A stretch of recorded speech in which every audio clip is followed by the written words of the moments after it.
Recording has started.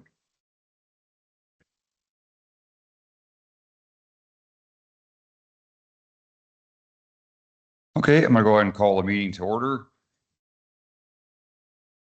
All the Board of Adjustment directors are present, and I would like each of us to go down the line for recording purposes and just state our name as a director of the board. So I'll start off. I am Daniel Hare. Pam Clark. Tom Thiessen. Larry Philippi. Doyle Turner. Okay, thank you. Good evening and welcome to this evening's meeting of the Woodbury County Board of Adjustment. Today's date is August 3rd, 2026, and the time is 5:01 p.m. Tonight's meeting will be audio taped and the minutes will be prepared. In respect to all parties, we ask those present to turn off cell phones or set them to vibrate. Those in attendance are asked to legibly complete the attendance sheet up on the front table. I'd like to take a moment to first review the procedures that the board will follow tonight. First, the board will handle the normal housekeeping agenda items. Then for each application on the agenda, I will open the public hearing on the item. The planning and zoning staff will then present the staff report, including the staff recommendation. Any letters or other communication received from the public prior to the hearing will be entered into the record. The applicant will then have the opportunity to present his or her case and respond to the staff report. Next, we'll hear comments from the public. If you'd like to speak either in support of or against the application, you must come up to the microphones. Please state your name and address for the record. All interested parties shall be heard, but repetitious comments should be avoided. Repetitious or irrelevant comments may be ruled out of order by the chair. I ask that you remain respectful and courteous with your comments at all times. After all public comments have been heard, the staff and applicant may make a closing statement. The hearing shall then be closed by motion and a vote. Thereafter, no further comments from the staff, public, or applicant may be heard unless asked for by the board. The board shall then deliberate the case and may ask questions of the applicant, the staff, or any party offering testimony. However, such questions do not reopen the hearing for additional comments from the public unless so requested or approved by the board. The board will then formulate and vote on a motion. A motion will typically either grant or deny the requested application. Any board member who has an ex parte communication to place in the record of this meeting should do so prior to the beginning of deliberation of their respective agenda item. Any person desiring to appeal the board's decision to a court of record may do so within 30 days after the filing of this decision with the Planning and Zoning Office. So with that, do we have any public comments on matters not on the agenda tonight? Okay, seeing none, I will move down to item 4. I'm going to ask for a motion to approve the previous meeting's minutes. I move that we accept the previous minutes as sent to us. Okay, Pam has made a motion to approve the minutes from the previous meeting. I believe that was June 22nd. Mr. Priestley. Okay, do I have a second on that? I'll second it. Okay, that's fine. Seconded by Tom. Any further discussion? Seeing none, all those in favor say aye. Aye. All opposed, same sign. Okay, that motion carries. Okay, I'll move down to item 5, our item of action. The public hearing for item 5 is now open. And Mr. Priestley, would you please read the staff report? Yes, the tonight's Board of Adjustment is conducting this public hearing to consider conditional use permit application submitted by Kroll Paving Division, the applicant, on behalf of the property owner, the Countryman, James D. Countryman Revocable Trust. The application requests approval to establish and operate a temporary concrete batch plant to support Iowa DOT's Highway 20 reconstruction project. The applicant has indicated that all equipment will be removed and the site restored to agricultural use upon completion of this temporary project. However, the final duration, operational details, conditions remain subject to modification as determined through this review process and approval. This is on parcel number 894435100005. It's approximately 36.3 acre property located at 1536 Ida Avenue, Mobile, Iowa, in the Agricultural Preservation Zoning District, Arlington Township. Section 35 in the southwest quarter of the northwest quarter It is located north of Highway 20 and east of Ida Avenue. It's agricultural farmland. It's classified in the ordinance appropriately as a conditional use permit for this temporary concrete batch activity. The Woodbury County Zoning Commission met on July 27th, and they had recommended approval for this as a support system for the Highway 20 project. And kind of just typical concepts that staff would see that the zone Board of Adjustment should always kind of keep in mind is talking with the applicant about the time frame, what the typical expiration would be. We've kind of used December 31st in the past on these projects, maybe 27 or 28. We said 28 in the packet. Just for clarification on how they restore the site. The county engineer kind of mentioned the road and dust control scenario in her memo. And of course, she had also mentioned the driveway and access, all that respective information. And so with that said, we do have a representative here with us this evening, but that's all we have. Or I have a staff. Okay, thank you for reading that and the clarification there. So since we have a representative here, would they like to approach the microphone and let us know some more about this conditional use permit? How are you doing? I'm Jason, my host. I represent Kroll from New Hampton. Yeah, we'd like to set up our portable batch plant on this property on Ida Avenue. We feel like it's a very safe location, given the existing traffic control around the project, which will be utilized to keep our truck traffic out of the traveling public as much as possible. It's a site away from disturbing, the general public, and I feel like it's a really good option. Do you guys have any questions?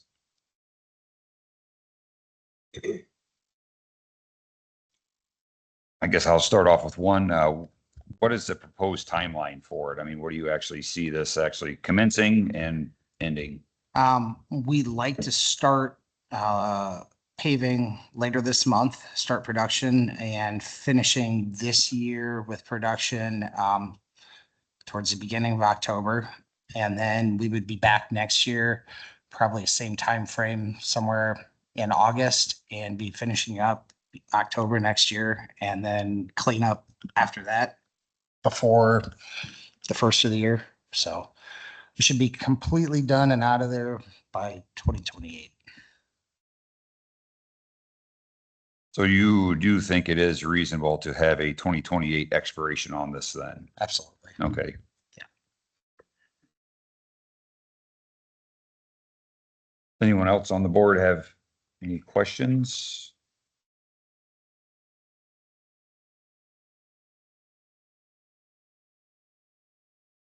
Do you know about the approximate size in acres this site's going to encompass? The total property is pretty big. I think our portion that we're going to use is roughly, I'm trying to remember, it's an odd shape, but I thought I had sectioned off, was it 3¼ acres? I want Okay. to say. Not real big, but No. from what I can see in the picture, that's kind of a guess. I would have 3 to 5 is what I kind of thought maybe, but okay. Yeah, we've, and then I know Dan mentioned, coordination with the Woodbury County engineer for the driveway and whatnot, which we actually, filled out a permit to extend that driveway per their guidelines and recommendations. And, we're going to install new culvert, per their guidelines, roadway gravel, whatever. Yeah. And then maintain that section of Ida Avenue out to Highway 20. So. I do have one question. I was out there this afternoon and are you going to be using the driveway that's to the south end of that parcel? Mhm. It looks like there's maybe two driveways. Will you use both of them, like go in and come out the other, or how will you? No, actually, we'll just use the driveway there's a creek that kind of defines the area we're going to use from, it's just an unnamed drainage creek from the other portion of the property. And so we'll just use this south driveway. South driveway, okay. Yeah. That was pretty wide driveway, so I thought you'd probably be okay to get trucks in and out at the same time even. That's our plan. Thank you. So the ground around this plant, will that be some kind of a gravel or crushed concrete, or will it just be kind of a dirt area with these trailers parked in there, or what will you? Yeah, we intend to put down gravel. We have, I don't know, I'm working on sourcing just whatever sort of gravel we can, best use, best product to put down, but we'll need to surface it. So that'll help us maintain dust and then also keep us from tracking mud and, everything. So, yeah.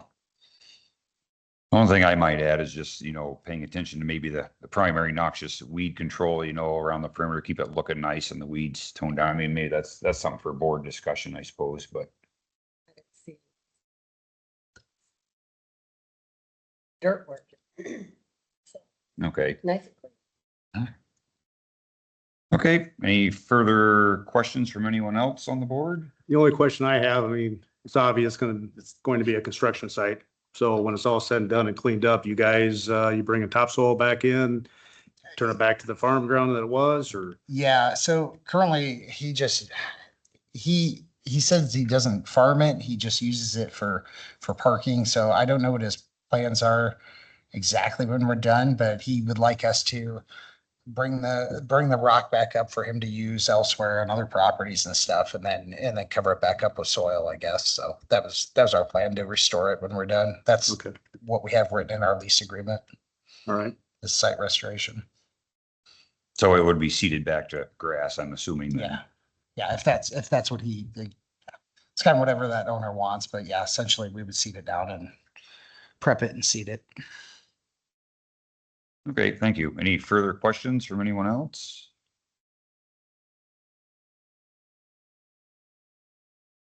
Okay, you have anything, Mr. Priestley? Okay, I believe you're good for now then, unless something else comes up then. Okay. Is there anyone else that would like to speak on behalf of this, or any comments?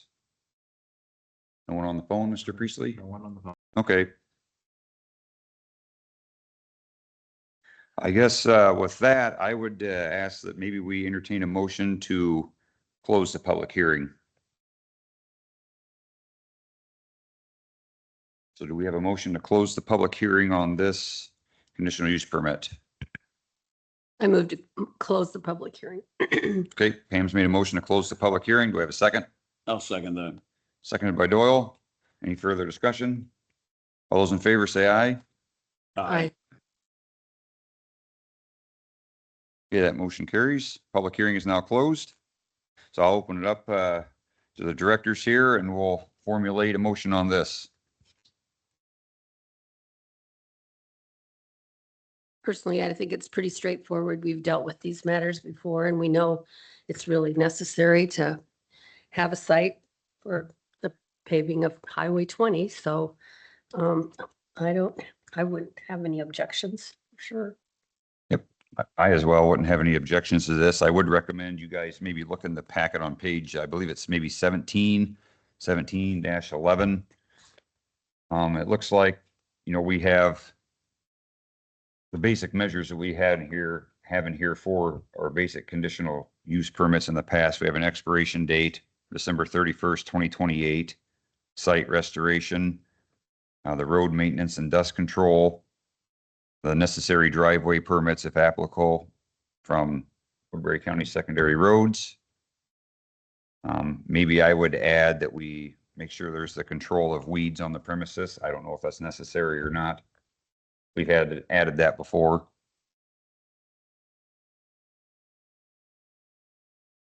But other than that, would someone have a potential motion on this conditional use permit?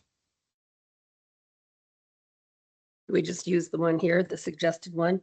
I move to approve the conditional use permit for Kroll Incorporated to operate a temporary portable concrete batch planter parcel number 894435100005, subject to staff recommendations with an expiration date of December 31st, 2028, or upon the completion of the Highway 20 project, whichever comes first. And I would just add in there that the people that are using the plot need to make sure that they have good weed control on that property. Okay, thank you for that motion, Pam. Do we have a second on the motion Pam has made? I'll second that. Okay, that's been seconded by Larry.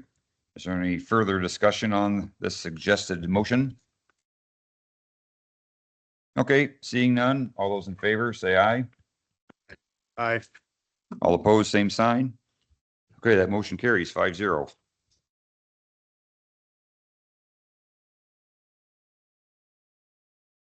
So, Mr. Priestley, I'm assuming you will be in touch with Yes. this gentleman, okay? We will be in touch. Yep, thanks.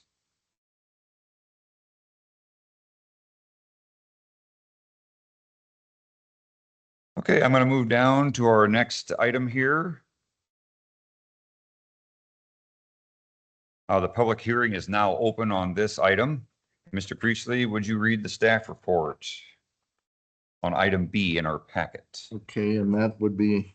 The consideration of the variance application from Andrew Allen Glover. Okay. Yes, this public hearing is for a variance request from Andrew Allen Glover of the variance request to authorize the reconstruction and enlargement of an existing porch on the west rear side of the single-family dwelling, their single-family dwelling at 1871 Grundy in Mobile within the Agricultural Preservation District. The porch was damaged by a storm on May 16th, 2026 and needs to be replaced. The applicant proposes to enlarge the structure and to enclose the basement access and well. The new addition will be attached to the rear of the existing house and will face away from Grundy Avenue and the public road. Farmland lies immediately northwest and south. The existing house is construed as a legal non-conforming structure because it lies entirely within the 100-foot front yard setback. Front of the house approximately plus or minus 46 feet from the front right-of-way line. Rear of the house approximately plus or minus 90 feet from the right-of-way line. The proposed addition, although located at the rear and facing away from the road, would still be situated as noted in the 100-foot setback. Pursuant to section 4.024 subsection A, any enlargement of a legal nonconforming structure is prohibited if it creates any additional nonconformity or increases the degree of existing nonconformity. A variance relief is therefore required to permit the reconstruction and enlargement without violating section 4.024A. Therefore, the property owner requests this variance relief as necessary to place the addition on the back of the house within the back portion. We want to make it real clear it's the back portion, hence the relief at 75 feet or more from the right-of-way line to construct the addition. Single-family dwelling residential use is a permitted principal use in the Agricultural Preservation District. The nonconformity is structural and like locational only. This is a minimum relief necessary. The addition is modest in scale and attached to the rear. As shown on the site plan, the proposal again includes expanding the structure approximately 20 feet to the west rear of the house. The addition will remain again within the portion of that 100-foot setback. And so kind of where the rubber meets the road is the house was damaged due to that storm. And in order to reconstruct it, of course, their plans go beyond what the original lines were. And the big kind of scenario that was kind of highlighted in there was the exchange with Siouxland District Health as far as Ivy Bramer and the idea of kind of covering the wellhead. You would have seen that exchange there in the packet. The language within the ordinance itself doesn't put a direct prohibition on that respective concept. Ivy talked about it from a basement standpoint, and we discussed with Andrew directly as far as what the plans are for that. Siouxland District Health doesn't recommend that as a direct practice of covering that, but there also is no prohibition to that. And that's kind of how she left that off with. So there isn't really a regulatory basis for direct prohibition on something like that. And kind of reading about it in further detail, there's been arguments in the past, even in other jurisdictions, about trying to protect them from elements and cold weather, et cetera. But I think Ivy made it very clear that those have to be accessible in some way if there's a repair kind of scenario there. So that would be kind of the top concern with that.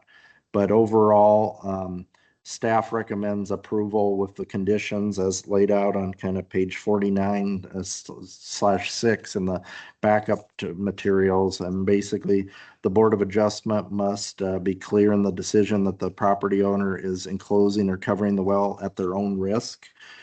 This approval does not constitute professional engineering or health department support for enclosing the well, nor does it guarantee future access for maintenance or emergency repair. That would be kind of the disclaimer. The property owner assumes full responsibility for any complications that would arise from limited access to the well, including but not limited to the need to drill a new well if service becomes impossible, as was referenced. The county shall not be held liable for any future issues as a result of that well enclosure. So that would have been the top concern that would have been identified through this process. So that's all I have. Okay, thank you for that, Mr. Priestley. Do we have anyone here that would like to come up and address the board?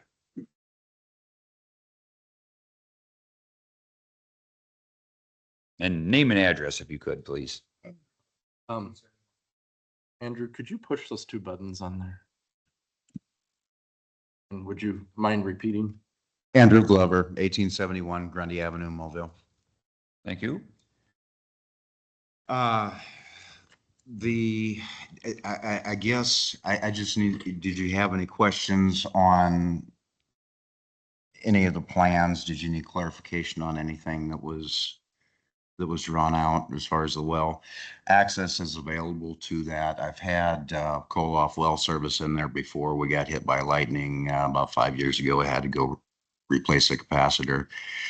The roof that's going to be over the wellhead is going to be 12 feet up. The well will be 5 feet from the north entry door. It has a metal grate on it. It was dug back in 1917. It's 100. Yeah, that's when great grandpa built the house. And that's the only well that particular house has ever had. There was 3 other wells on the property, but that's Tabke's property now. But the property we have, that was dug in 1917. I'm not sure how deep it was. And I do know that if it has to have a pump replaced, I'm looking at a new well. There's no fixing. If you got to go in there, it's 110 years old.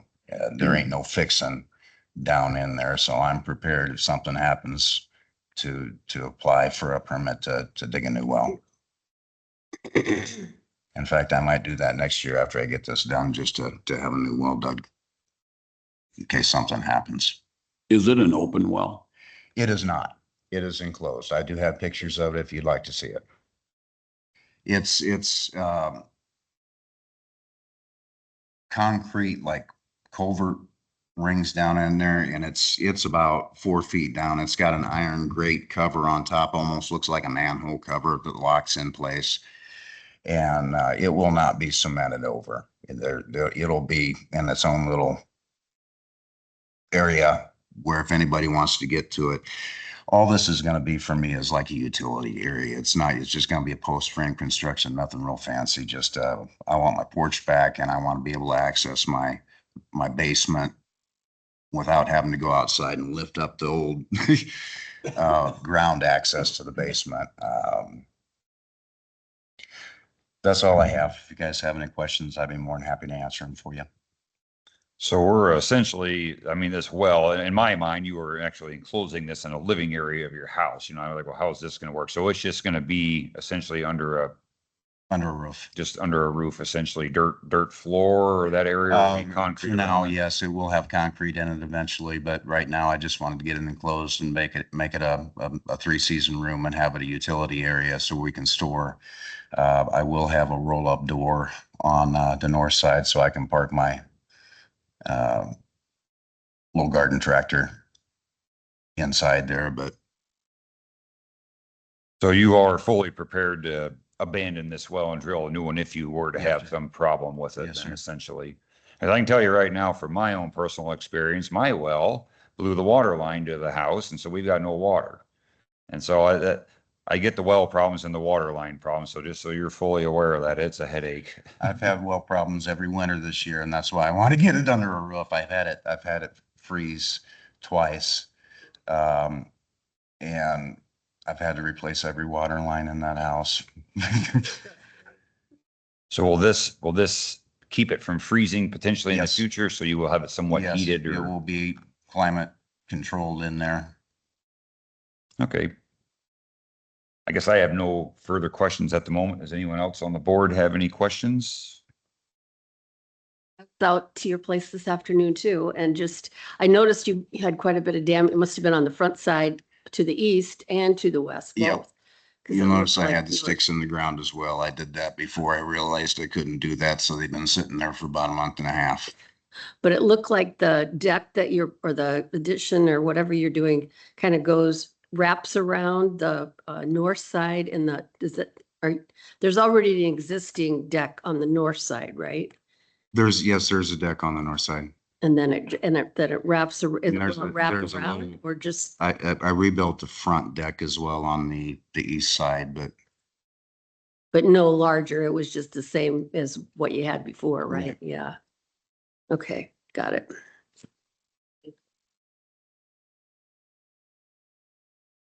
Does anyone else have any further questions? Mr. Priestley, have we missed anything that you need to add? My biggest concern was the well scenario, so I just kind of point to the recommendations in there. Okay. Is there anyone else who would like to comment on this? I guess we're done with you, sir, for the moment. Thank you. Is there anyone else that would like to comment on this variance request? Okay, The only thing I'd like to say, I mean, just kind of thinking it through and listening, and not that I was betting, but my thought was exactly what you had said, that if the well went bad, this guy's going to drill a new one. He's already made up his mind, and I mean, to me, it makes perfect sense. So Okay, so with that, I think I would entertain a motion to close the public hearing on this variance request. So do we have a motion for that? I'd like to make a motion to close the public hearing. Okay, Larry has made a motion to close the public hearing. Do we have a second? I second it. A second by Pam. Any further discussion? Seeing none, all those in favor, say aye. Aye. Aye. Aye. All opposed, same sign. Okay, that motion carries. I'll open it up now to the board and can deliberate on this a little more if we need to.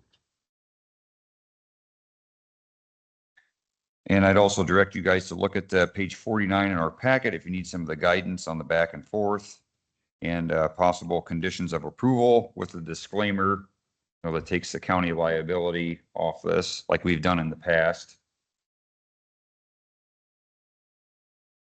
And if there isn't any further discussion, I would entertain a motion on this particular variance request. I'd like to read the motion that we have here.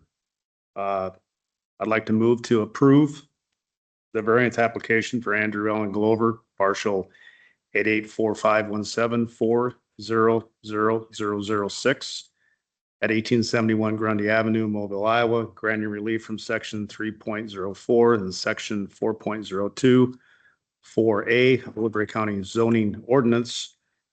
This motion authorizes the reconstruction and expansion of the storm damaged rear porch structure, including the enclosure of the access and private well access, extending 20 feet or more to the west within the rear portion of the 100-foot front yard setback at a distance of 75 feet or more, or as necessary based on final review from the Grundy Avenue right-of-way. With the condition. The condition of approval, this approval is subject to the following condition to be included in the official resolution. Well enclosure, assumption of risk. Property owner encloses the private well entirely at their own risk. Approval does not imply health department or engineering endorsement, nor does it guarantee future maintenance access. The owner assumes all responsibility of potential complications, including the cost of drilling a new well if repairs become impossible. Woodbury County assumes no liability for issues arising from this closure. Okay, thank you for that, Larry. Larry has made that motion. Do we have a second on that motion? I'll second it. Okay, that's been seconded by Doyle. Is there any further discussion on this suggested motion? Okay, seeing none. All those in favor say aye. Aye. Aye. All opposed, same sign. Okay, that motion carries. We'll be in touch.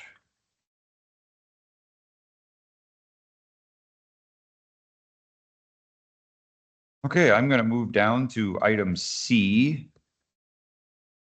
And I believe this is another variance application. The public hearing will now be open on item C. Mr. Priestley, would you read the staff report on this when you get to it? Yes, I'm trying to. Don't quite have the page numbers memorized.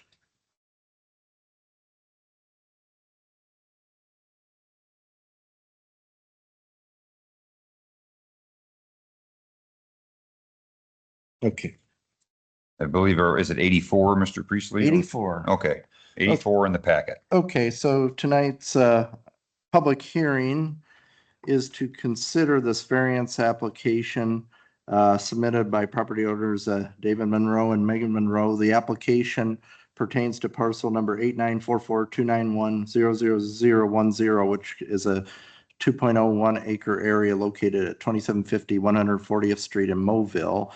The property lies in the northwest corner and northeast corner of section 29, 8944 Arlington Township, Woodbury County, Iowa, along with State Highway 140. It kind of abuts there, east of the highway corridor and west of the adjacent agricultural lands. The applicants seek approval to build an accessory building structure, a shed for personal storage with a portion used as a private chicken coop on the property. This is in the Agricultural Preservation District. The proposed shed will be approximately 12 by 20 foot and subject to changes due to the property's unique physical constraints, including its unique triangular shape, the 60-foot right-of-way easement area along the frontage, and the small eastern area that's in the floodplain. The applicants, a portion of the 500-year floodplain. The applicants cannot locate the proposed accessory structure in a good, reasonable location for compliance. And the ideal is to stay away from the flood area, from the existing principal dwelling, attached garage, and the septic system kind of all play a respective role in there.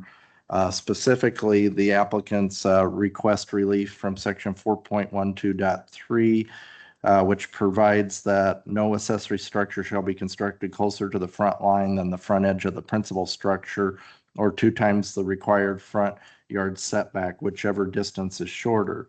The front yard setback requirements of section 3.04, which establish a 100-foot front setback in the AP district, can make it more challenging.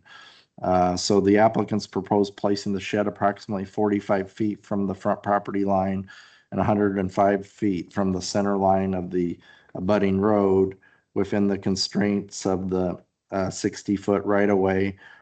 These unique lot characteristics can create practical difficulties that prevent strict compliance satisfying the standards of variance relief.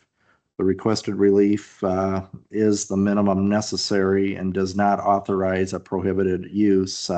This is a unique scenario that's not a de facto amendment or violates the floodplain management provisions.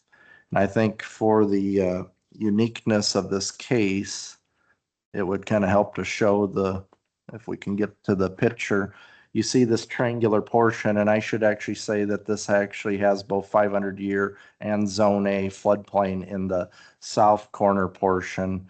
And that's actually not the best image of showing the road on the north, but yeah, the right-of-way line there. I'm actually going to go out to Beacon here and pull that up. just to show you the right of way. While you're doing that, Mr. Priestley, I noticed some wordage here in the description. It talks about rebuilding an accessory building or structure. Was this damaged prior?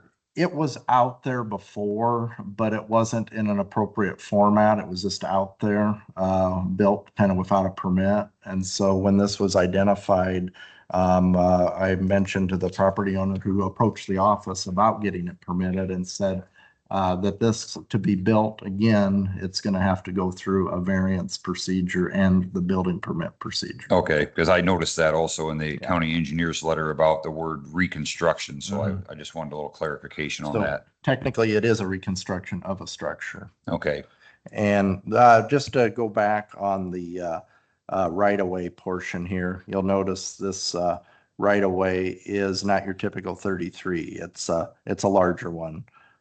So there's a 60-foot there. Just have that play in a role. And you look at the position of the shed and the house, with the exception of the I guess the floodplain and factoring it in, they see that as an optimal position and that's why they request it. And so when all these things were identified, the property owner worked well with staff, I'll say, as far as working toward getting this permitted. So just to point that out for the record. so this shed would be in front of this blue line here, essentially. Yeah, so Talking in this area. no, here. it's that's the right of way, but south Okay, of but that. South of that, okay. Yeah, so if we look at the 45 feet and pull it down, I should just go to the site plan instead of redraw it, but let's see here. This is kind of tough to see. But you'll see what they're trying to do is position it right in this area within the 100-foot setback. Okay. Okay, is that all for now, Mr. Priestley? And Okay, and the applicant is with us this evening. okay, so would the applicant like to approach the microphone? Name and address, please, and then address the board on this? Dave Monroe, 2750th, 140th Street, Mobile, Iowa. Yeah, essentially, we had that old shed blow over in that storm that we had, and it was destroyed. Just looking to rebuild it, have some space for my lawnmower and keep shelter for my chickens. But Does anyone on the board have any further questions for him?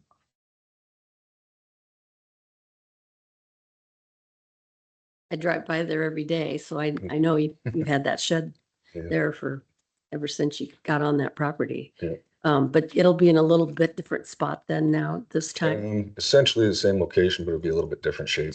Oh, yeah. different shape. Okay. So yeah, I know about where it's at. I mean, I drove in your driveway today too and just Okay. looked at it, but my only concern was, would that obstruct your vision going out of that one driveway at all? It's back far enough. It's back far enough, isn't it? That it Yeah. shouldn't. Yeah, no, I mean, I usually, like when I leave my other shed with my truck, I just back up down to the driveway and for the house and then pull out. Well, yeah. There's no obstruction that way, no. Yeah, it should be good, I would think. Did you lose your chickens too?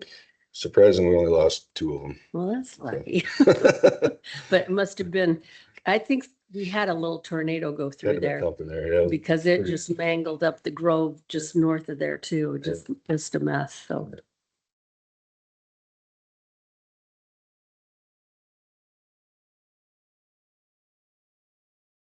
Well, is this a metal type shed? Yeah, that was my plan, was to, basically my other shed is like a pole barn style and I was just gonna build it to match that one. Okay. Anyone else on the board have any further questions? Okay, I think we're good then. Good, thank you. Anyone else have any comments on this variance request? Yeah, I see none from anyone here. No one on the phone, Mr. Priestley? No one on the phone. Okay.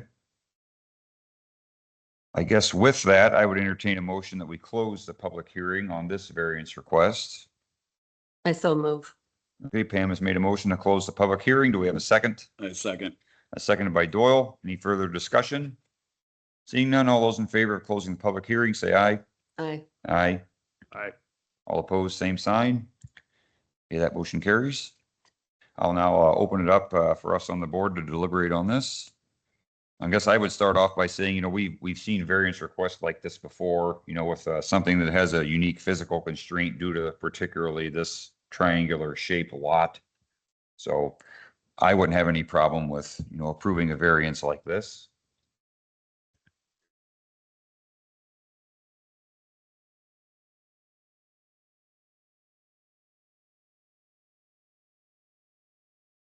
Any other further comments from any directors? If there is not, I would ask to entertain a motion for this particular variance.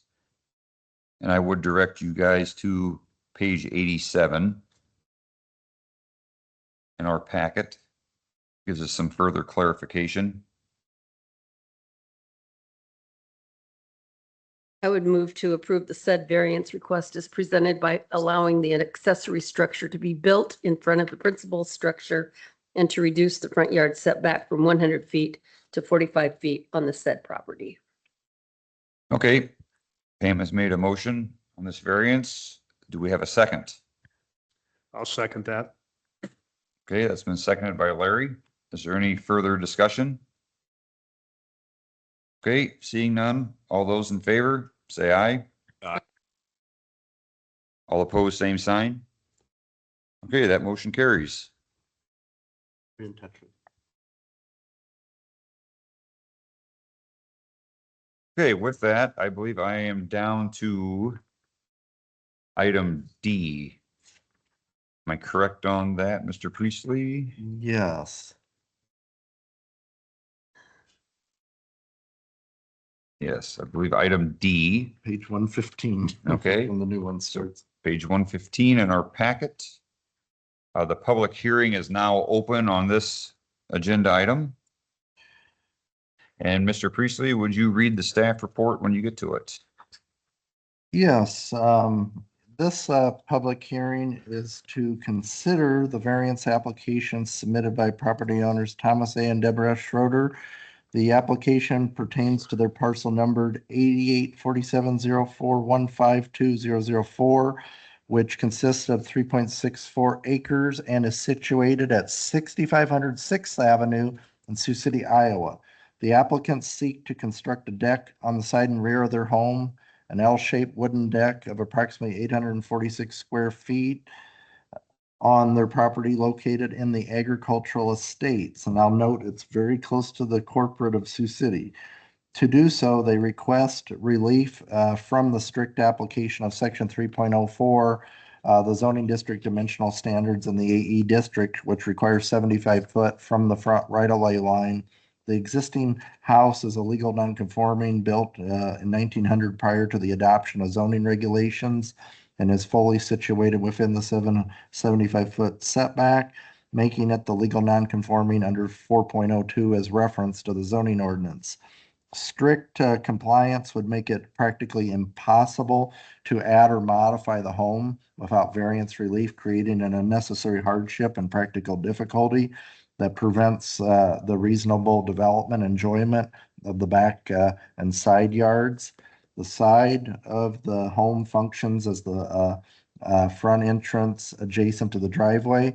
The applicants propose the deck that the nearest corner of the proposed deck will sit approximately 29.17 feet from the lot right-of-way line. The deck will not encroach on easements, remove existing screening vegetation, or alter the essential character of the neighborhood. Similar rural agricultural estates properties commonly feature decks, outdoor living spaces as customary residential accessory features. The property is an L-shaped lot in this respective Woodbury Township location. And so just to kind of get right to it, it's one of those unique situations where the house was out there and it was really platted very uniquely. I would say this area behind kind of the Menards area was platted in almost like a city subdivision at one time. And their lot is actually a collection of many of those smaller lots. And I will note that the city of Sioux City, being that it's so close to their jurisdiction, they also commented on that too, offering some support for that as kind of being generally compatible with their regulations as well. So just wanted to note that for the record as well. In fact, Chris Mattson over at the city said, no issues from Sioux City. We have an annexation agreement recorded that when the city utilities are extended, the property would be voluntary annexed. The proposed deck would meet all city setback and coverage requirements. And this is one of those unique situations where the county is far more restrictive than the city in that element, and they're virtually right there near the city.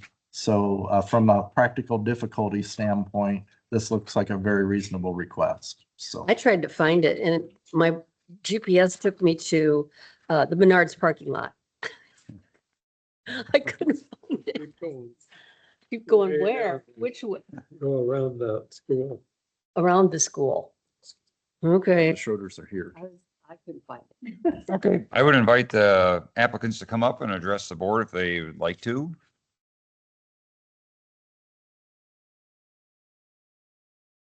Oh, could you push the button for those buttons keep shutting off evidently? Yep, there we go. Thank you. Yeah, Tom Schroeder, 6500 6th Avenue, that's Sioux City 51106. So thank you for entertaining our application.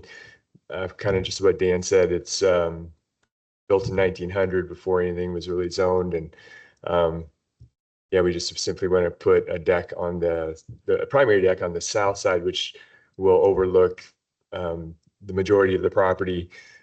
So we can enjoy that. And then there's an existing deck, smaller kind of existing deck on the east side of the home that's in disrepair really. And that's where our main entrance is.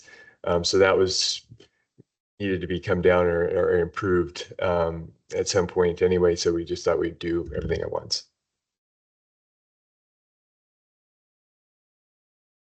Okay. Does anyone have any questions for him at the moment? I guess the only thing I would bring to your attention is just what our county engineer has suggested, that, you know, being on a gravel road, you know, might be dust issues you would have to contend with. And I'm sure you are aware that the county does not want to, you know, will not pay for that. That'll be the cost on you for the dust control. And then the other thing I'm referencing for the board, rest of the directors, I'm referencing the letter from our engineer on page 125. She was a little bit concerned about the horizontal curve in the roadway, you know, in the event that a vehicle left the roadway. But if you're okay with assuming that risk, which you are aware that that is a possibility. Sure. I mean, if they leave the roadway, they're going to crash through the house first before they get to the deck, unfortunately. Sure. I guess I might add, you probably already know this, but if you was concerned with the dust control, which if you lived out there long enough, you probably know what it costs. It's $1.70 a foot. So if you wanted Marx's distribution to come out and spray, I'm not advertising for them, but I use them. I've used them for like 25 years. Oh. And it's calcium chloride. They got some other product too. But what it does, it attracts the humidity, the moisture in the air, and it will suck it down on that road. So it looks like somebody went out and sprayed it with a garden hose. Now, when it's dry, like it is currently, you can still see the darkness. You won't have any dust, but it doesn't work as well. But when it gets humid, holy cow, it just looks like wet Oh, gravel. really? Yeah. And how long does that last, or how long is it? So That application. if you go one application, it'll last the year. And what's neat about it is that it continues soaking in the gravel. So myself, like I've been doing it for 25 years. It's almost like, do I need to do it again this year or not? And normally I'll do one application. Okay. And they'll come out and they'll do 250 feet. They'll do 100 feet. They'll do 400 feet. If it gets to be ridiculously long, then they'll adjust that price and kind of work Okay. with you. Yeah. Thanks for sharing that. Dust is a huge problem, especially when it's so dry. Yeah.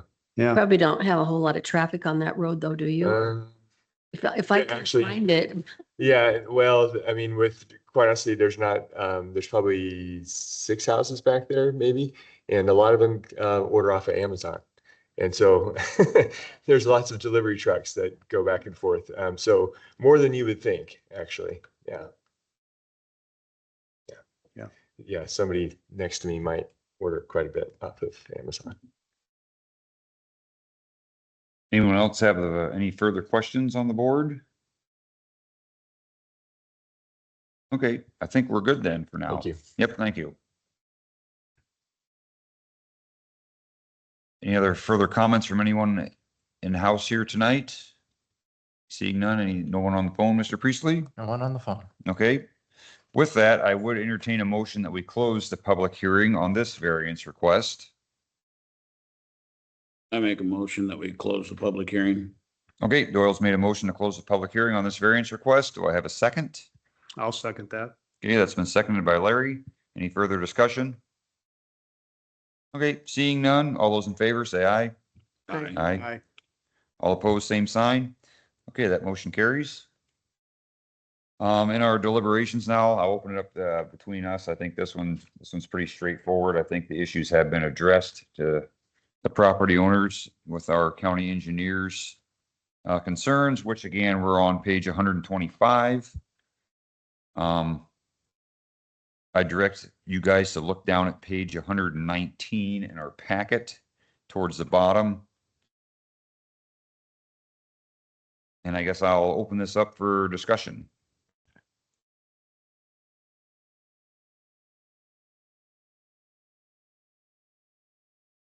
And if there isn't any further discussion on this, I would ask to entertain a motion on this particular variance.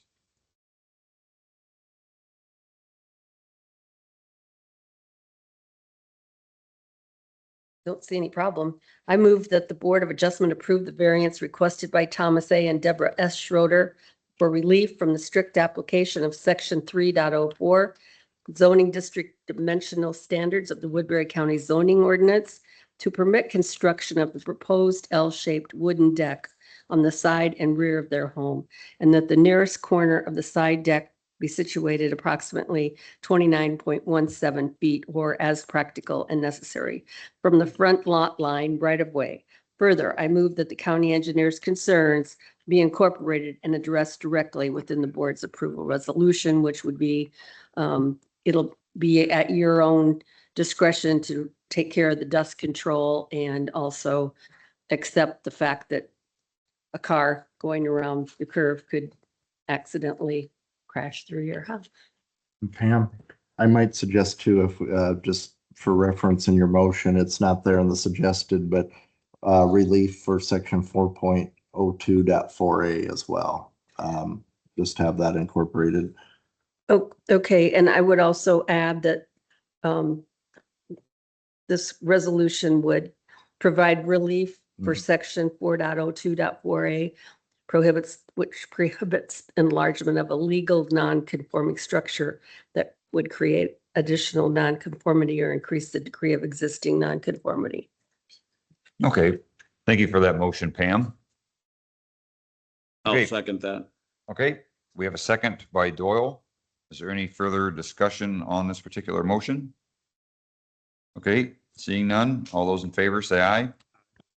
Aye. All opposed, same sign. Okay, that motion again carries 5-0. We'll be in touch.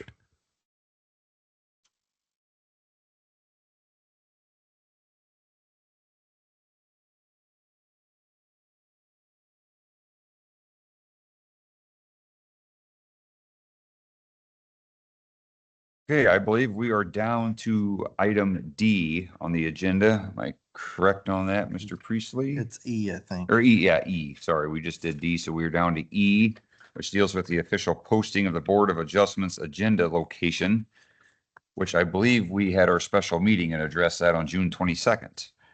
Yeah, if I may, this is a reoccurring theme. The supervisors voted on this too. There's been a kind of interpretation out there about the agendas have to be visible.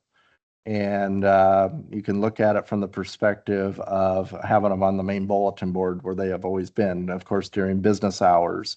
But we've come to the conclusion it's a good idea to hang them on so you can see them outside 24 hours a day. And so the request is to have them on the window out on the doorway out here.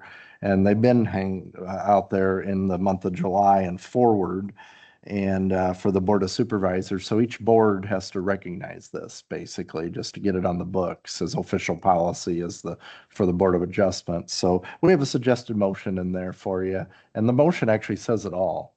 So for the most part, so Okay, and if I may ask, Mr. Priestley, what page in our packet? 146. Okay.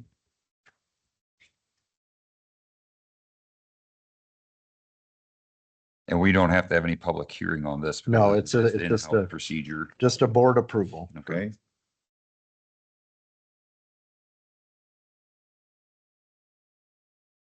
I'll give the board a second here to read this briefly.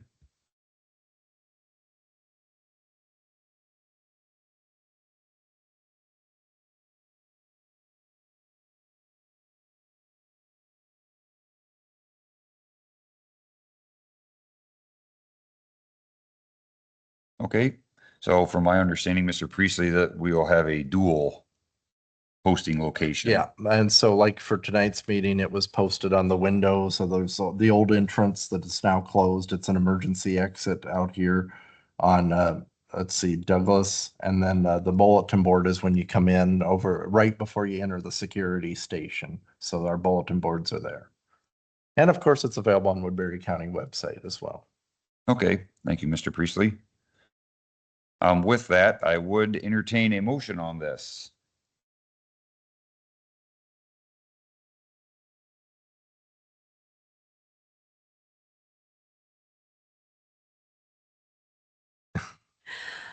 I move to approve the designation of the doors with the glass windows at the former Douglas Street public entrance, current emergency exit, as an official posting location for Board of Adjustment agendas and notices, and to continue designating the bulletin board inside the north entrance of the Woodbury County Courthouse for that same purpose, and to reaffirm woodburycountyoiowa.gov as the county's primary internet presence for such postings in compliance with House File 2490. Okay, thank you for that, Pam. Pam has made that motion. Do I have a second on that motion? I'll second that. Okay, that's been seconded by Doyle. Is there any further discussion? Okay, seeing none, all those in favor say aye. Aye. Aye. All opposed, same sign. Okay, that motion carries also 5-0. Okay, that will bring us down to item F on our agenda packet. And Mr. Priestley, I am going to turn this over to you. Yes, this is on the Board of Adjustments agenda, and I want to make it very clear, this is for informational purposes. The Board of Adjustment does not take an active role in the recommendation of ordinances to the Board of Supervisors, but it's also essential that the board and the public have a good pulse on what's going on across to Woodbury County. We know that data centers have become a very intricate, big topic as of late, not only nationwide, but specifically locally. And the Board of Supervisors last month passed a moratorium countywide as an approach for specifically unincorporated Woodbury County. This isn't involved the incorporated, the cities. This is for unincorporated to spend some time to get an idea of how to handle the respective issue. And so what the supervisors have done is they've asked the zoning commissioners as well as staff to develop a recommendation for how we handle the permitting of data centers as far as the zoning ordinance or maybe another type of ordinance approach. And so this point forward, the zoning commission has arranged for 3 initial meetings, first to begin on Monday, August 31st, at 7:00 p.m. They're going to visit the city of Sloan first to have a town hall format to engage property owners and ask them to offer us their viewpoints and any information they're willing to provide about data centers. And so we're going out kind of on a little road trip to really consult with the public as we work on formulating and coming up with potential solutions on how to look at this. And so within your backup materials on page 156, I like to share with you similar material that kind of started this with the zoning commission And we kind of include some sources, which is certainly not a comprehensive list, but it's just kind of a list of different items of different perspectives, a different mix, just for informational purposes to pull it up and just kind of start some generalized research. I definitely, from a staff perspective, see this as all hands on deck. We had a press release go out on Friday that kind of highlighted these events, and we're really encouraging the public to contact the office, whatever the best way is for somebody to get information to us, whether dropping it off at the office or emailing me directly at my email address or sending us a letter, because we want to go through that and get a good understanding of how the unincorporated feels about this. The most common question I think we're going to run into is kind of jurisdictional at first. I've had some folks within city jurisdictions ask me about that relationship between the unincorporated and the unincorporated. And we've got to be very clear that this is the unincorporated, the zoning ordinance, where the Board of Supervisors, where the Zoning Commission, Board of Adjustment all have some level of authority as far as considering permits and of that nature. So the plan is to hold those 3 meetings in spirit of what the Board of Supervisors have directed, and to come up with a recommendation that is heavily rooted in hopefully good information that we can acquire as we consult the public.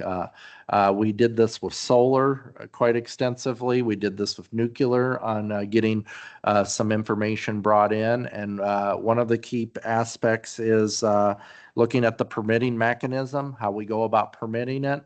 In terms of solar, we looked at the general industrial zoning district. The industrial area that we oftentimes highlight is predominantly south of the airport, tucked in there between the river and Interstate 29 would be the area that's heavily focused in on this level of utility-based activity. So we referenced in that we kind of highlighted that particular district as far as the discussion and spirit of where we've been in the past with debates. When you're dealing with, in the past, we had industrial wind, we had industrial solar, and we nuclear, of course. And then we'll look at that and see what the public has to say as far as zoning districts. And that's one of the key points of going to grassroots is like when we do conditional use permits with the Board of Adjustment, you go right down to the neighborhood level. And our best effort to go to the neighborhood level is to get out there to the small cities and try to hopefully see people that hear this news, and hopefully they'll show up.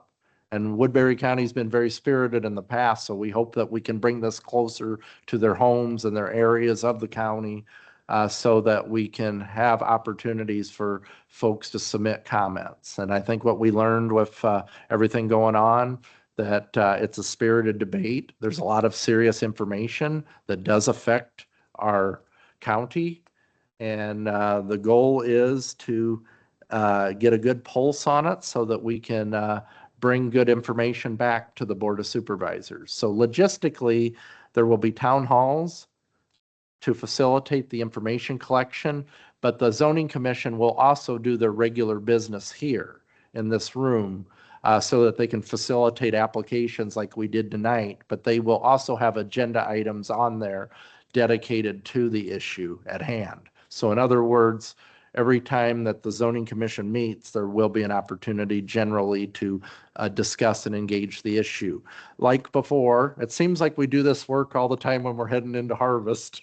So the Zoning Commission is very mindful of what the farmers, our farm community has to go through as far as navigating through that busy season that can monopolize many of everybody's time. And so they tried to carefully kind of put the split there between September and November to offer the ability to maximize the number of farmers and other property owners that can get out to those respective meetings. So we're hopeful that we can coexist with harvest and get that information. And as the Board of Supervisors said, as necessary, we have a year on this moratorium, probably a little bit less than a year now. So The zoning commission probably sees this going into January and a bit further as they try to collect the most information as possible to hopefully come to a consensus countywide on what in terms of a reasonable recommendation over to the Board of Supervisors. Once they establish the data from the town halls, then there are public hearings where you facilitate the direct recommendation. They will hold likely the public hearings here in order to craft the recommendation formally. Then the Board of Supervisors themselves will have up to 3 public hearings. So you notice the groundwork. We're in good shape to have many meetings like we have in the past. But I call that the due diligence, trying to do our best to collect so that we can get the most rational recommendation possible when rationality can be limited. So we're trying our best. To your knowledge, do we have any of those centers in Woodbury County? We don't, do we? We don't have those large scale ones. You might remember. Tony Ashley, I remember Tony Ashley wanted to get one. Well, there were 2 Bitcoin related or cryptocurrency I guess they're not proposals. the same. One exactly, but- of them was approved down there. I can't think Right. of the road. It was on the west side of the interstate, but it was more of a cryptocurrency where they kind of use shipping container kind of concept. Yep. The other one that you're mentioning out by Rock Branch was rejected by this very board. And so it was looked at on the situational basis of the conditional use. And so the whole merits of this proposal is to analyze the policy, the conditional use framework, and to see what we can learn from the public, and as far as what are the appropriate zoning districts and what is the appropriate framework. We know that data centers, there's a lot of robust things that we even learned from the Rock Branch proposal as far as noise. And I know with the larger scale, water kind of comes into play, and various other factors that I hope to learn more when we engage the public on, for sure. Is Bitcoin considered to be one of the data centers though? Yeah, I mean, does it cryptocurrency. fit in that class? As far as computer related servers and information, I know we had looked at that in the past as kind of like a digital research or number computation kind of aspect of it.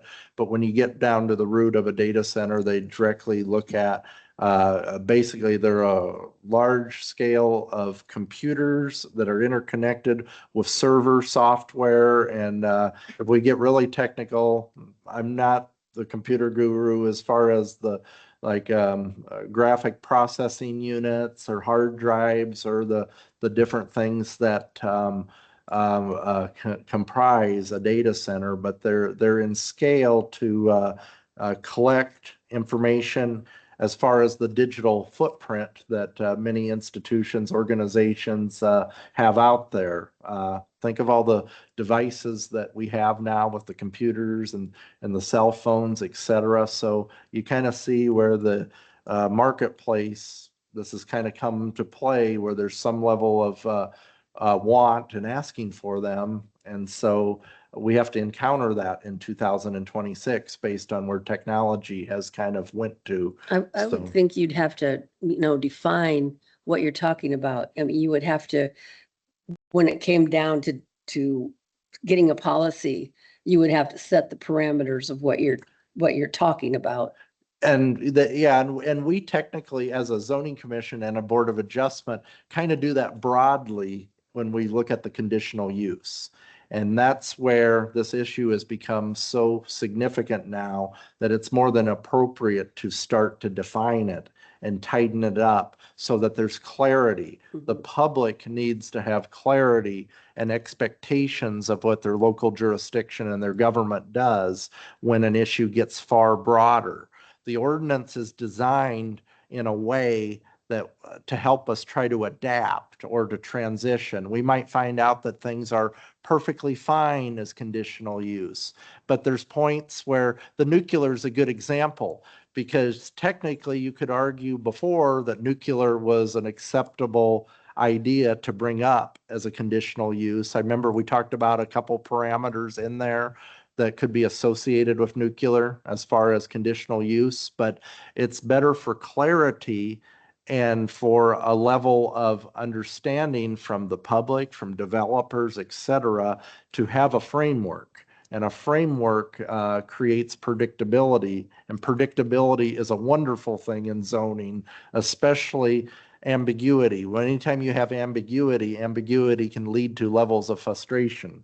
And when there's levels of frustration, it's not good for anybody. So that's kind of where ordinances evolve and they develop. And we have our multiple pages in our ordinance that have a broad scale. We look at a concrete batch plant. That's very specific, but yet there's even generalities in what a concrete batch plant is, like we talked about tonight. So you latched on and you looked at various specifics. I know the top one is, when is the project going to end? What is the footprint of the area? Do you have driveway access? Do you have all those things? Well, when we worked on the Rock Branch one, we did the same thing. Remember how we sent them back to the table when they didn't meet the threshold in the first one? And then we came back with a list of questions. That's how conditional uses are designed to catch the level of permitting, because ultimately you have to look at permitting the public health, safety, and welfare of the community by what we are as a local governing body. And the conditional use permit does capture that. And I think we even talk about necessity and those different aspects of the permitting as well. That plays a big role. And so generally, the Board of Adjustment has been in that situation many times in the past that, yes, something doesn't fit necessarily perfect, but that's what the Board of Adjustment and the Zoning Commission are tasked for, is deciding if something in the generality can work and if it's can be flexible. But when you see these issues rise to the point of, you know, ever evolving and having a definition, it's better to have a definition. It's better to have a permitting apparatus. And I think a couple of years ago, when we branched out from the wind and went into the solar and went into the nuclear, I think we've all learned, I know I've learned along the way, that you got to adapt and get more specific with these levels of technology. Yeah, if you, a lot of people don't understand what data centers are, for one thing, you know, and I just think they need to know what we're dealing with. I think you're correct, where the word data in itself is broad. I use data all the time just on collecting information. Well, data center, what is a data center? Could you say my bookshelf of hard copy books is a data center because there's data sitting in books on a bookshelf? So yes, you got to be very careful and well defined with that information. So yes, the word data is definitely a very broad term. And I think what we're seeing nationally, because this is all over the place, and those sources that are included in the packet, if you're to go to the browser and just type them in, or even do a Google search or any or your favorite search provider, do a search on data, you're going to find a multitude of perspectives out there. And it's up to us to kind of go through where we have valid opinions and valid information. It's funny, you got to use data, figure out data, use data to figure out data centers, and kind of evaluating the whole kind of circle of the research method process of what does the literature out there say about these? Is the literature keeping up with what is going on with the industry? I mean, years ago, I think back to when I had my first computer, it was a 386 SX16 Gateway 2000 with an 80 megabyte hard drive.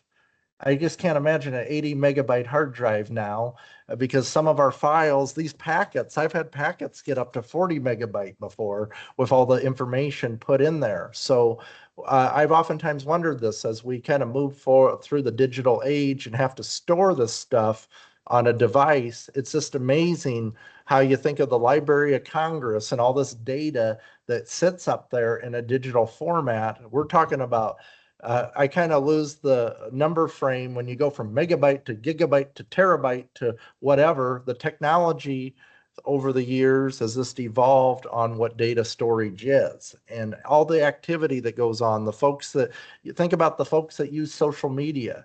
or other things that where there's content creation, where folks create content. Where does that stuff go? It has to go somewhere. And I know we've legendarily said the cloud. We've labeled this concept of cloud up to this magical place where data goes. Well, that magical place The data center. is likely a physical data center location where computers are all interconnected. And I was always told that was the basis of the internet starting out. It's a large network of all these computers hooked together by way of modems and the dial-up. And you think of over the last 30 years of how we evolved from dial-up to where we are now. And I'm kind of reluctant to say supply and demand, but it is a kind of a demand scenario as far as where we have evolved. So when we define it, we've got to be careful in defining it because of the fact that that word data is so broad.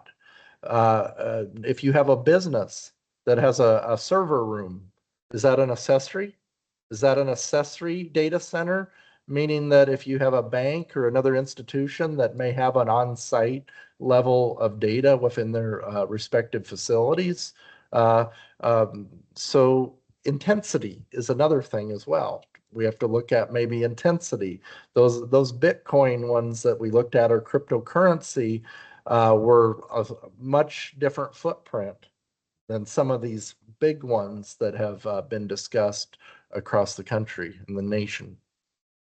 Did the Board of Supervisors dictate to the zoning commission about certain zoning districts, for this, or are we just talking every zoning districts? I mean, the primary principal zoning district, and I said this publicly in the meeting when we were interacting with the Board of Supervisors, is I reminded everybody of the solar process. And our zoning ordinance and our past practice has been pretty much general industrial. When we went through the solar process and we consulted with much of the landowners were very adamant not on agricultural preservation, not on agricultural estates, and those are our predominant zoning districts. So I think that the whole scope of the project is fair. I would be happy to, and I imagine our commissioners, the supervisors, maybe yourselves, we'd like to listen and hear what everybody has to offer as far as location. But I think a reasonable starting point is based upon what other industrial activities have been out there, as far as the general industrial definitely being a principal one. But if we have a large contingent of the public, it comes in and says agricultural preservation, we've got to be able to respond and report back to the supervisors what we directly find out there on the field and the ground as far as that. So I think all hands on deck, all information on the table that we can locate and find that could be applicable. So correct me if I'm wrong, Dan, but I think it's important to point out that I believe with solar, we had like 13 meetings that we invited the public to. It evolved into various meetings, and it even involved into a couple work sessions where the commission sat around a circle, around a table, and we had the public observe the work sessions, and we collected a lot of information. I would have to go back and look before I say that number 13, but we had a significant amount of meetings, and we had many that were regulars that were very committed to the issue. And that's one of the nice things about Woodbury County, I think, is when we lay out the issue, we get people that know it pretty well, and they explain it and articulate the viewpoints well. And we kind of used this Microsoft Teams platform before in the past, where we worked with kind of through transcripts, and also YouTube has done a nice job on helping us go back and really look at the merits of what each person had said. And you might remember some of those old Board of Supervisor packets and the Zoning Commission packets where we took a really big commitment to seeing what each individual had to say. And by the time we went through there, I think the zoning commissioners were very well versed on those who attended. My only hope is that we get a lot of good data and even more data on those that feel that they want to comment and contribute to it. Well, Sure. I think nuclear and wind each got like 9 meetings, and everybody got to speak who wanted to speak. And some of those meetings went very long. Mhm. In Des Moines, they were trying to put a matrix together where it would basically take away our ability to have a say in this, and it would control the whole thing from Des Moines for wind and solar.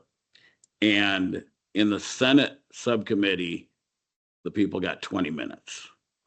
Mhm. And the room was standing room only. And they went through a handful of people in the room, and then they went to the internet. If we keep this control local, the people still get a say. If we allow Des Moines to handle this, the people won't get a say. And so we need to take this seriously and do as thorough a job as we can. But the best government is local government, and we need to continue that. Well, I want to say this, and this is maybe going a little bit too far, but just for the record, full disclosure, I've been an adjunct instructor at Western Iowa Tech for a lot of years, and I've taught government classes. And one of the classes I love, international relations. I love American national government, comparative government, and yes, I've taught state and local government. And I've always found it fascinating that state and local government, when I've been assigned it, it barely runs. I had it a couple times in the summer. They allowed me one time to teach 3 students, I believe it was, during the summer. Usually you need a larger enrollment for a class to run. And it became to the point of probably not being feasible to teach that many students. Now, what I find fascinating about higher education is we don't put so much emphasis on state and local government. We go ahead and teach American government, and you have your little couple chapters there that might say something about federalism and local government, but it doesn't dig into the nuts and bolts of the uniqueness of different legislatures, as well as county governments, as well as city governments, or different commission systems. I mean, you can go down and actually look across the country at the uniqueness of local government in different states by tradition there. Now, the reason I get on this little discussion is because you are very heavily affected by local government. And if you're going through education and school, it would really be nice for that course to be more popular, because you watch this firsthand in Woodbury County. Many folks do show up. You show up when you're affected by something and you have a viewpoint on something. And looking at the nuts and bolts of how a board of supervisors operates or what the public is, we actually would teach things like agendas. I know it's not the most popular thing in the world, but when you put something on an agenda versus not having something, you virtually, if you come up in citizen concerns, you don't realize that your elected officials or appointed officials are literally disabled from being able to interact on the issue. And so you look at that, to me, that's got to be taught for a level of understanding, because you think, oh, okay, government closest to the people, I want to go closest to the people. The beauty of it is you can. You just got to know how the system interacts and works. Now, with that said, be amazing case study. You have a nuclear plant, or you have a solar, or you have wind. Look at the diversity of opinions that we've had, and many, quite fascinating exchanges here through the years. Now, with that said, the local government is sort of the incubators or the little laboratories of democracy of a republic, where you can go in there and try things, where maybe some things work good in Woodbury County, but they might not work so good in Lynn County. We have a different county here than we do in Lynn County. So that's the whole principles of federalism and everything. So I am getting to a point, by the way. And the big point that I'm making is, in my experience in being taught in school, one time, one of these great professors talked about the concept of rationality. When I say rational, sometimes we start thinking rational and the different connotations of what rational means, but rationality is actually a scientific concept. And what it is it's looking at all possibilities. And the first thing that we have to admit at any level of government is we can never be 100% rational. If you're to be 100% rational, that means we have to have a full probability analysis of what everything goes on. We have to have Murphy's Law predetermined on what is going to go wrong. And so with that said, we have limited rationality. And how do you fight limited rationality? You collect as much data as possible. You go overwhelming on data that you can collect so that you can come in with some conclusions. You know what limited rationality could be? It could be as extreme as just knowing a little bit about an issue, presenting it, missing everything else, being wrong, and botching an issue. Limited rationality can also mean we've done everything we can to figure it out, and we put in a good effort and did a good job, but yet there's still that percentage of something not going to work perfect. So I think generally in government, people try the best they can when they do something of that nature. And with what Doyle had said there about limitations and different levels of government, we do try. I think our supervisors have been very fair, and I would also add generous to allowing us this level of time and the latitude for the commission to come in and look at it. I feel that they allow us to battle that age-old struggle of limited rationality. They know that there is limited rationality. I'm not trying to speak for them, but I think that they have a good gauge, all five of them, on that. And allowing the commission to have these meetings. Chairman Nelson really said it well. He wants us to have these meetings so that the public is listened to and that we can learn from them.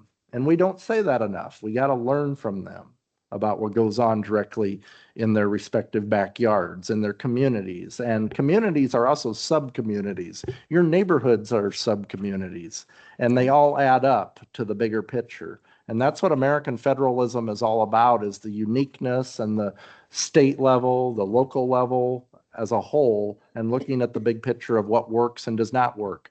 We do have something else we have to watch. Other jurisdictions, other states, all of those things. We're all being affected by what's coming down towards us from the federal and from the industry. So you're seeing things out there, Virginia and various other places. So we have to kind of go through that data and see what best works for the people of Woodbury County.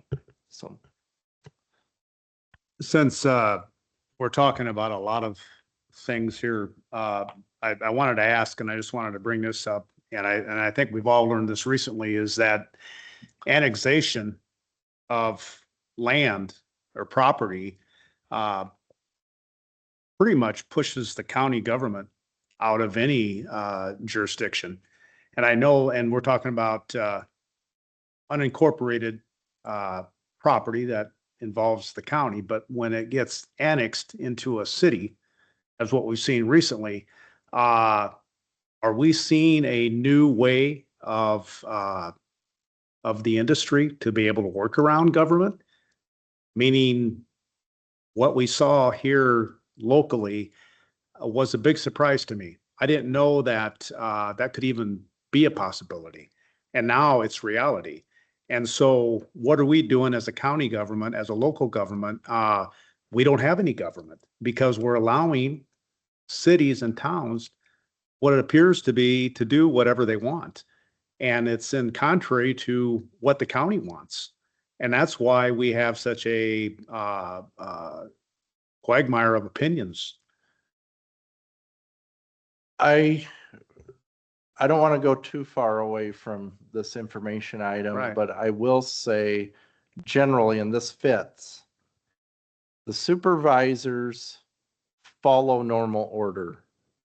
If you look very carefully, they directed the commission, they're going through protocols to make this research thing happen.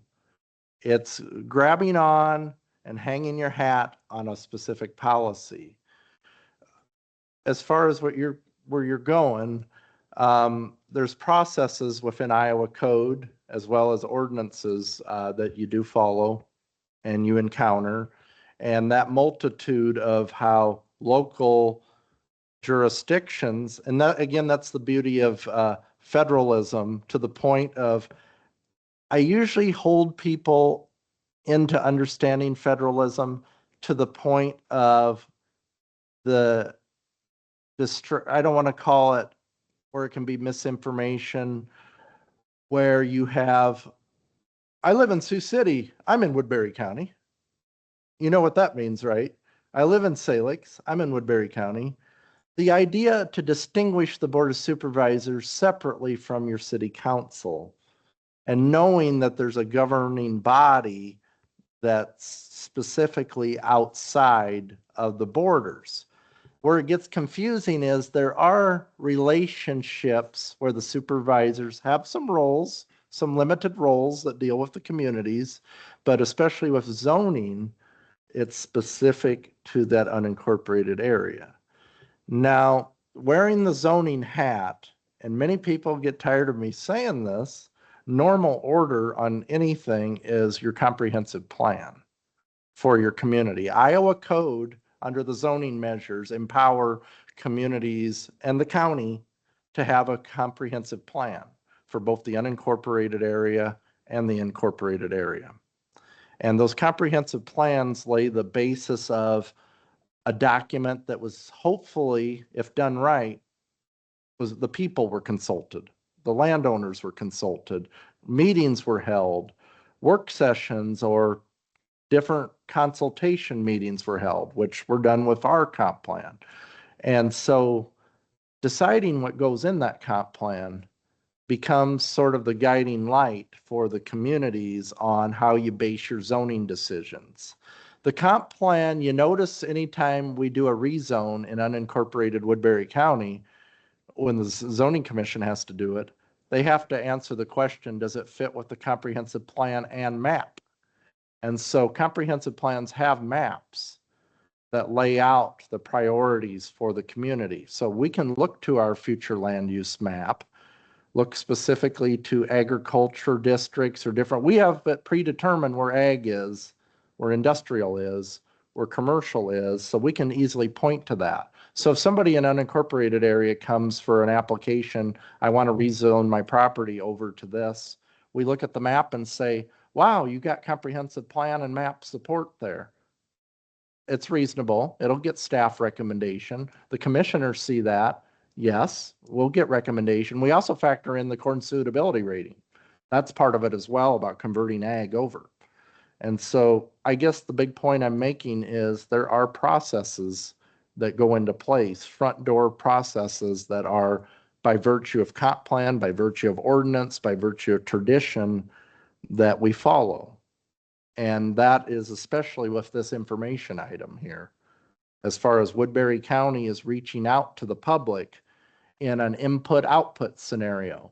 We're collecting input from the public about our future and how we might want to handle this issue because this issue has been brought forward. This issue is brought forward. And I'll tell you, teaching the stuff, you look at the wind, for example. There was a situation at the fair where a petition came to the county and said, hey, we got to look at this issue again. The Board of Supervisors received a petition, and we go through the whole public policy circle, public policy process. And so I look at it from input output as well as limited rationality and coming up with those policies very specific. And that's where we also get into development plans and all the nuts and bolts that are in our ordinance. And literally, I think I could teach a state and local government class by having their textbook be three things: a comprehensive plan, Iowa code, and the ordinance. I could totally facilitate a class over that. It'd be kind of fun, but we can't get enrollment sometimes. I'm curious, and I'm asking the question because I don't know. Does our comprehensive plan, does it address annexation of county land? It looks at priorities on how certain areas are looked at. I don't want to say specifically because I could get it wrong because it's been a while since I've looked at it and read, but I will say that it's a generalized document. They're broadly written on purpose because of the uniqueness of how communities evolve and develop and change. And when they're written that way, they allow decision makers to have something in spirit to make a decision on. When in doubt, look at a comp plan. That's kind of been the motto, and and you might remember the Iowa State training that we've had with the local zoning officials. They play a lot of I should say, they spend a lot of time on comprehensive plans. And they remember how they even said when you change a policy, go back and look at amending the plan. I don't know how I feel about that because I think you got to look at the big picture of the big priority, but still you got to have comp plan backing on those kind of aspects. So going back then, because we're staying in the information lane on this information item. So your zoning commissioners will be looking at this from an all hands on deck approach, from the comp plan to the industry, to the research, to the members of the public and the data that they have to offer. But as far as the annexation question or the city question, the cities do have their own levels of authority, but they predominantly are through the subdivision process. They have a 2-mile area, a kind of a zone where they have the right under Iowa code, extraterritorial review. If we're looking at somebody doing a subdivision or splitting multiple lots, they have a compelling interest in the county land. And they can either vote on the plat or waive it. And that's been a tradition. So it's always been recognized that the cities do have authority to care about that area. In fact, those areas can be part of their planning for long term. So a city could have their own plan, set out their priorities. And the idea is when you have a county plan and a city plan, I know our Simcoe planners, because Simcoe was our contractor, they looked at the city plans as they put the county plans together, because you don't want the city to prioritize industrial in a spot while the other one prioritizes residential. That's inherently a conflict. And so the idea is to get everybody on the same page as those long-term planning. So.